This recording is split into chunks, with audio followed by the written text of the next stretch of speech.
얘들아 안녕. 오늘 독서 시간은 독서의 방법 중에 세 번째에 해당하는 비판적 읽기를 배울 시간이야. 교과서는 72, 73페이지를 피면 됩니다. 우리는 지난 시간까지 어떤 독해 방법을 배웠죠? 그쵸. 사실적 읽기와 추론적 읽기를 배웠는데 오늘 배울 비판적 읽기는 다양한 읽기 방법들 중에서도 가장 중요하다고 여겨지는 방법입니다. 자, 그러면 다음 페이지의 사진들을 보면서 먼저 이야기를 나눠보도록 할게요. 여러분은 모두 이 마시멜로 이야기라는 책을 읽어본 적이 있나요? 선생님이 어렸을 때 이 마시멜로 이야기가 초등학생들은 꼭 읽어야 되는 필독서로 꼽히곤 했어요. 그래서 선생님도 읽었고 모든 사람들이 이 책을 읽으면서 눈앞에 놓여있는 마시멜로를 먹지 않고 참고 인내하면 나중에 성공한다 라는 말을 모두가 외우고 다녔습니다. 근데 그때 그 말을 기억하고 실천을 했던 사람들은 지금쯤 모두 성공을 했을까요? 옆 사진을 보면 선생님이 즐겨보는 웹툰인 아홉수 우리들이라는 작품을 실어놨어요. 이 작품의 주인공인 우리라는 친구는 어렸을 때부터 항상 참고 인내하면서 마시멜로를 손에 잔뜩 모으는 학생이었습니다. 근데 이 우리가 29살이 된 지금도 여전히 뭐 하나 이룬 것 없이 계속해서 참고 인내하는 삶을 살고 있어요. 그래서 우리는 본인의 삶에 굉장히 회의감을 느끼고 있었습니다. 근데 만약에 우리라는 인물이 앞서 우리가 이야기를 했던 마시멜로 이야기에 대해서 한 번쯤이라도 비판적으로 읽었다면 지금과는 다른 결과를 낼 수 있지 않았을까라는 생각을 했습니다.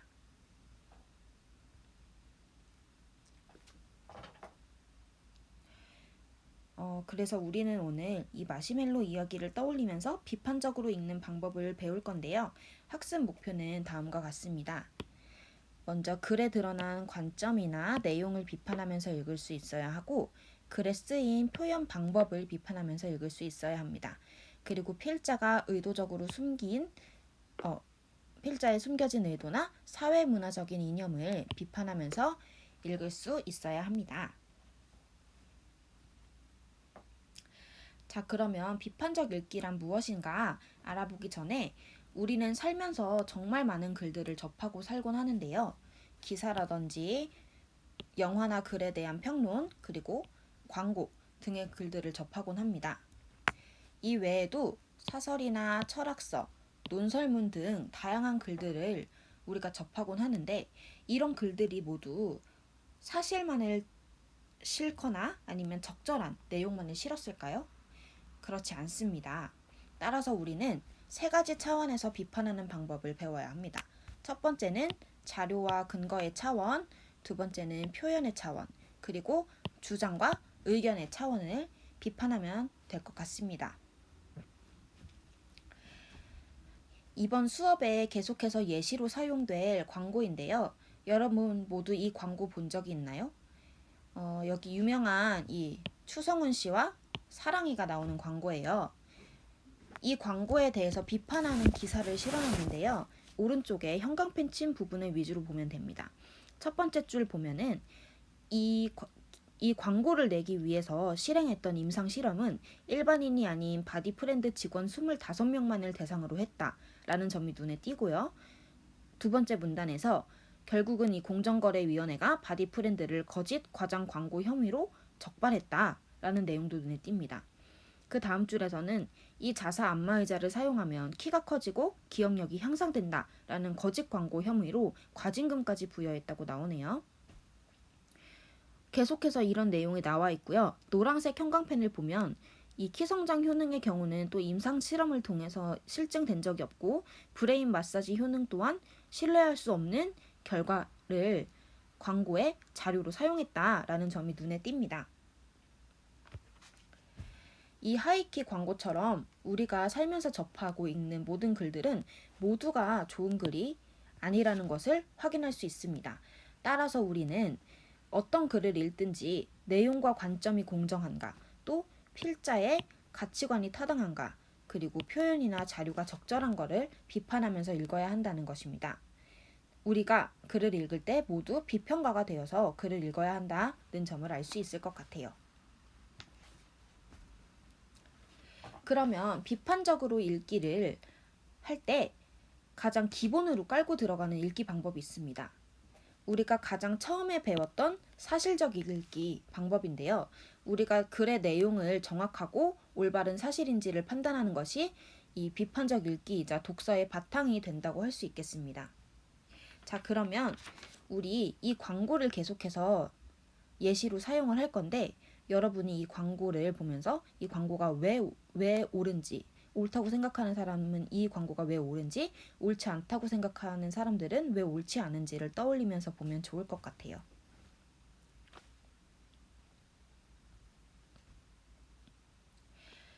그러면 이번 시간부터는 비판적 읽기의 방법을 구체적으로 알아보도록 하겠습니다. 첫 번째는 자료와 근거를 중심으로 비판하는 방법인데요. 우리는 자료를 볼 때 이 자료가 사실적인지, 또 신뢰할 수 있는지, 또 적절한지를 판단하면서 읽어야 합니다. 그리고 자료와 함께 사용된 이 근거가 충실한지, 합리적인지, 그리고 일관적인지까지 검사를 해야 합니다. 그러면 우리 다 같이 이 하이키라는 제품의 광고를 한번 비판해보는, 자료와 근거를 중심으로 비판해보는 시간을 가져보도록 할게요. 여러분이 이 광고에 사용된 자료 중에서 옳지 않다고 생각한 부분이 있나요? 선생님은 이 광고를 봤을 때 여기 이 사랑이가 키가 쑥 큰 듯한 모습이 자료로서 부적절하다고 생각을 했어요. 사랑이의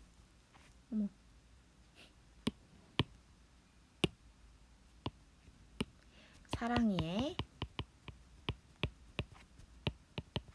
키가 큰 시각적 자료라고 적어볼게요. 왜 옳지 않다고 생각했냐면, 먼저 이 사랑이가 키가 큰 것에 대한 증명하는 자료가 일단 실려있지 않죠. 이 광고가 의도한 것은 이 안마의자를 사용한 뒤에 키가 컸다는 걸 보여주고 싶었던 것 같은데, 그것에 대한 도표라던가 아니면 뭐 도표라던가 아니면 뭐 실험에 대한 결과를 실어놓지 않았어요. 그래서 선생님은 이 사랑이가 키 컸다는 것이 이 제품의 광고를 하는 데 있어서 적절하지 않은 자료라고 생각을 했습니다. 여러분의 생각은 어떤가요?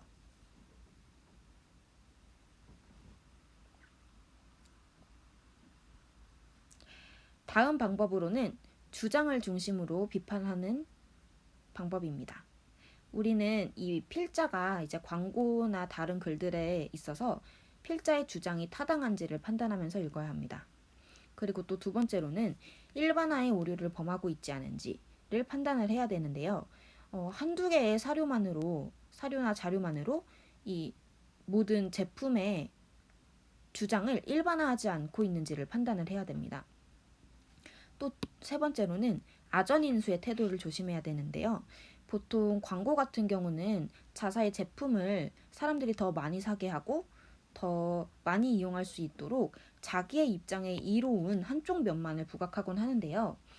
이거는 판매자의 입장에서만 좋은 것이지 실제 제품을 구매하고 사용하는 사람들의 입장에서는 어떤지를 고려하지 않았죠. 따라서 자신의 입장에만 이로운 면만을 부각하고 있지 않은지를 판단해야 될 것 같습니다. 다음은 권위에 호소하고 있지 않은지를 판단을 하는 것인데요. 보통 사람들이 굉장히 유명인이거나 한 분야에서 권위가 있는 사람들이 말을 할 때 그 말을 곧이곧대로 믿는 경향이 있습니다. 만약에 앞서 나왔던 하이키를 유명한 박사님께서 내가 이 안마의자를 사용하고 키가 컸다라고 얘기하면 정말 그런가 보다라고 받아들일 수 있겠죠. 그러나 유명하고 또 어떤 권위가 있다고 해서 그것이 모두 사실은 아니라는 걸 우리가 알아야 합니다. 따라서 논리성이나 합리성에 기대기보다는 외부의 권위나 정서에만 그대로 믿거나 감정에 호소하고 있지 않은지까지 검사를 할 수 있어야 될 것 같아요. 그럼 이번에는 주장을 중심으로 이 광고를 한번 비판해 보도록 할게요. 선생님은 여기서 이 광고가 주장하는 것 두 가지를 찾았는데요. 이 안마의자를 사용하면 키가 큰다. 두 번째는 성적이 좋아진다.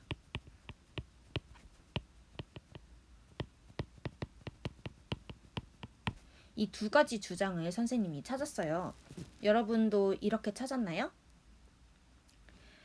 먼저 이 키가 큰다라는 주장은 우리가 이 타당성을 찾을 수 있었나요?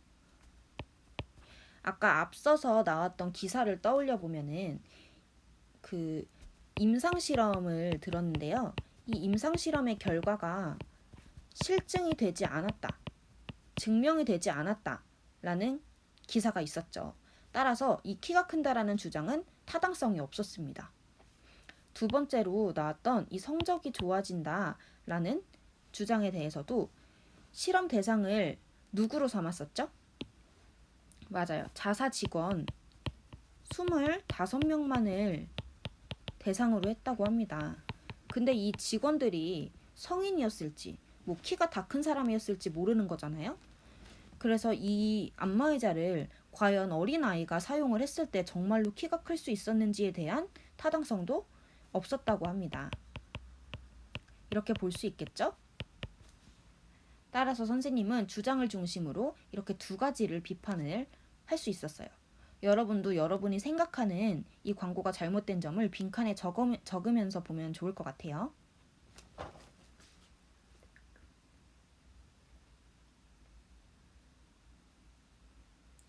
다음은 비판적 읽기의 방법 세 번째인데요. 표현을 중심으로 비판하는 방법입니다. 우리는 글의 내용뿐만이 아니라 형식까지 비판적으로 읽을 수 있어야 하는데요. 글의 전개 방식이라든지 단어와 문장의 사용, 그리고 글의 표현 방법이 글의 목적이나 유형에 비추어서 적절하고 효과적인지를 살펴봐야 합니다. 표현의 적절성과 효과성이 중요하다고 할 수 있겠습니다. 이렇게 표현을 중심으로 글을 읽으면 우리에게 유리한 점이 생겨요. 바로 뭐냐면 글과 필자에 대한 신뢰도를 평가할 수 있습니다. 이 필자가 글을 쓸 때 얼마나 믿을 만한지, 그리고 이 광고나 글들이 얼마나 나에게 이로운 점을 주는지를 평가할 수 있습니다. 또 두 번째는 내가 글을 쓸 때 내가 앞서서 평가했던 점들을 중요하게 여기면서 글을 쓰면 내 글에 도움이 된다라는 점을 알 수 있습니다. 자, 그러면 이 글을 표현을 중심으로 비판적으로 읽어볼 건데요. 먼저 여러분은 이 광고에서 잘못된 표현이 있다고 생각을 하나요? 선생님이 생각할 때는 글에 사용된 문장이라던가 뭐 구조라고 하기에는 잘못된 점이 사실 딱히 찾지 못했어요. 예시를 들어보면 만약에 이 글에 뭐 사랑하는 아이에게 키와 성적을 선물하셈 이렇게 쓰면 이건 표현으로 봤을 때 많은 사람들이 읽기에 적절하지 않은 표현이라고 할 수 있겠죠? 이런 식으로 표현이나 뭐 잘못된 내용 구조는 없는지를 또 비판적으로 찾아 읽으면 될 것 같습니다. 다음으로 비판적 읽기의 방법 네 번째인데요. 가치관과 이념을 중심으로 비판하는 방법입니다. 일단 글에는 필자가 주장하는 바가 실려 있습니다. 근데 필자가 주장하는 바가 모두가 옳을 것이다 라고 생각하면 안 되죠. 자, 필자의 주장.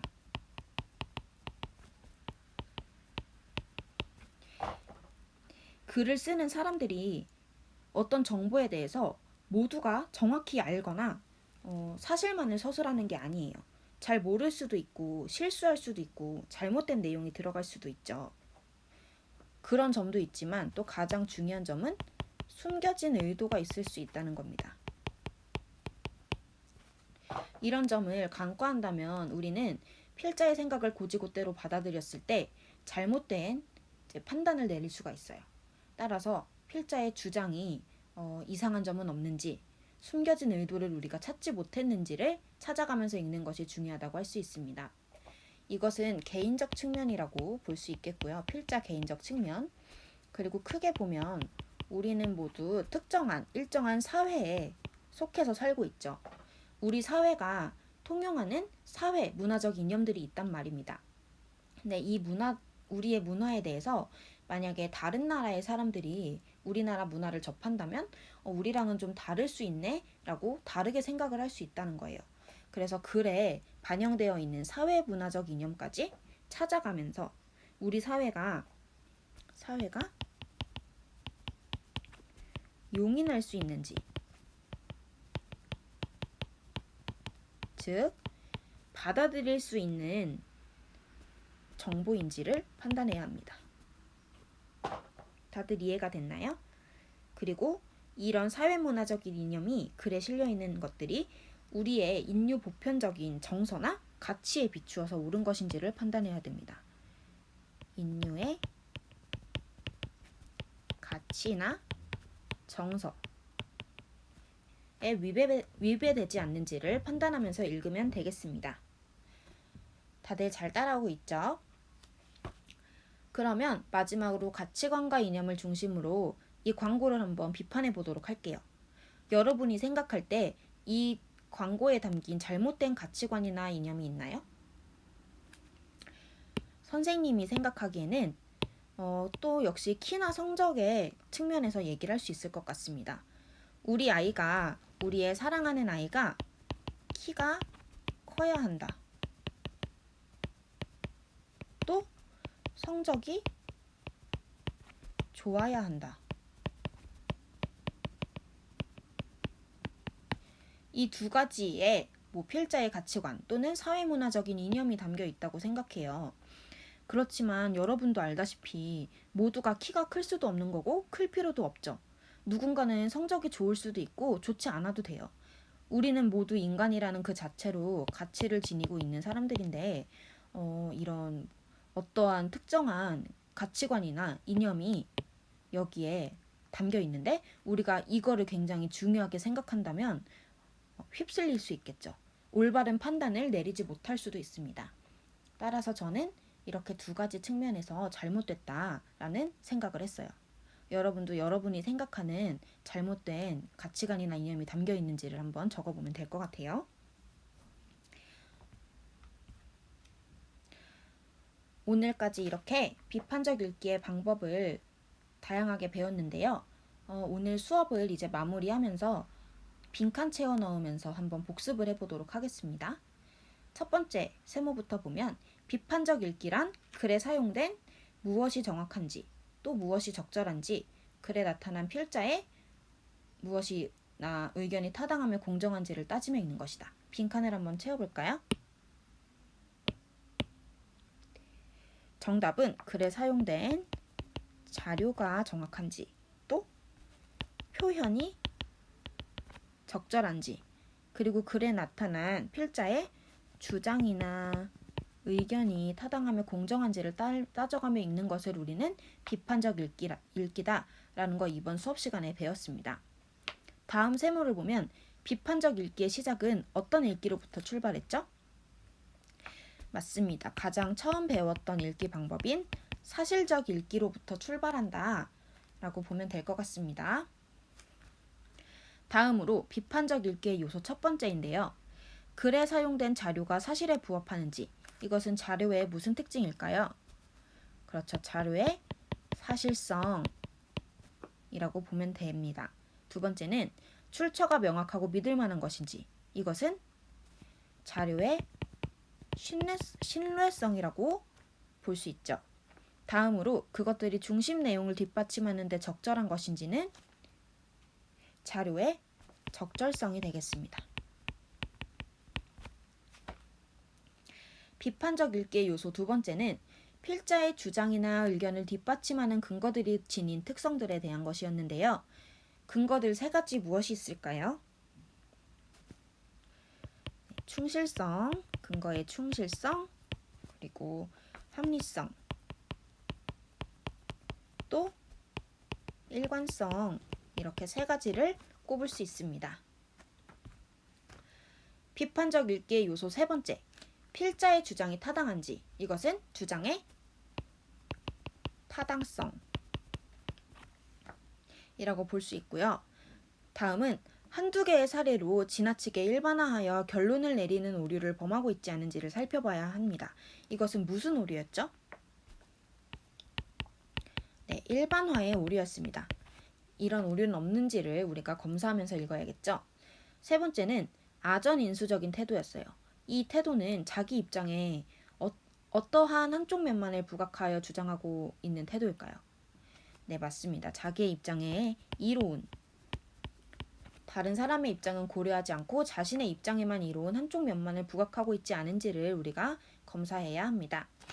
다음으로 논리성이나 합리성에 기대기보다는 외부의 무엇이나 정서에만 의존하고 있는 것이 아닌지를 검사해야 됩니다. 박사님이나 저명한 사람들의, 유명한 사람들의 의견에 휩쓸리지 않는 외부의 권위나 정서에만 의존하고 있는 것이 아닌지 우리가 찾아가면서 읽어야겠죠. 다음으로 비판적 읽기의 요소 네 번째입니다. 글의 내용뿐만이 아니라 무엇까지 비판적으로 읽어야 할까요? 네, 글의 형식도 비판적으로 읽어야 합니다. 우리는 글의 전개 방식이나 문장 사용 및 표현 방법이 글의 목적이나 유형에 비추어서 적절하고 효과적인지까지 살펴봐야 합니다. 다음으로 비판적 읽기의 요소 다섯 번째, 글에 반영된 필자에 무엇이 바람직한지, 가치관이 바람직한지, 또 사회 문화의 이념이 인류 보편적인 정서나 가치에 비추어 옳은 것인지를 따져보아야 하겠습니다. 오늘은 비판적 읽기를 어떻게 하는지 구체적인 방법들을 살펴보았는데요. 다음 시간에는 본문에 들어가서 동물의 복지를 생각한다라는 지문을 읽을 겁니다. 이 부분은 교과서 74에서 79페이지에 해당하고요. 미리 읽어오고 다음 수업을 들으면 여러분에게 더 도움이 될 것 같아요. 아까 맨 처음에 수업할 때 썼던 자료인 마시멜로 이야기에 대한 짧은 비하인드 스토리가 있어요. 마시멜로 이야기. 이 실험을 실행했던 당시에는 마시멜로를 눈앞에 두고 참았던, 먹지 않았던 아이들은 부잣집 아이들이라고 합니다. 근데 반면에 참지 못하고 먹었던 아이들은 가난한 집안의 아이들이었다고 해요. 부잣집 아이들은 지금 당장 이거를 먹지 않아도 집에 더 좋은 음식들이 있고 언제든 먹을 수 있는 것을 알았기 때문에 마시멜로를 먹지 않았던 겁니다. 반면 가난한 집안의 아이들은 처음 보는 음식일 수도 있고 또 이걸 내가 지금 먹지 않는다면 다시는 다음에 언제 먹을지 모를 수도 있는 상황이었잖아요. 그래서 그러한 경제적인 상황에 의해서 실험 결과가 나뉘었다고 하는데요. 그런 내용을 실지 않고 실험 결과를 우리들에게 일반화해서 보여줬다는 것이 가장 잘못된 점이라고 이야기를 할 수 있겠습니다.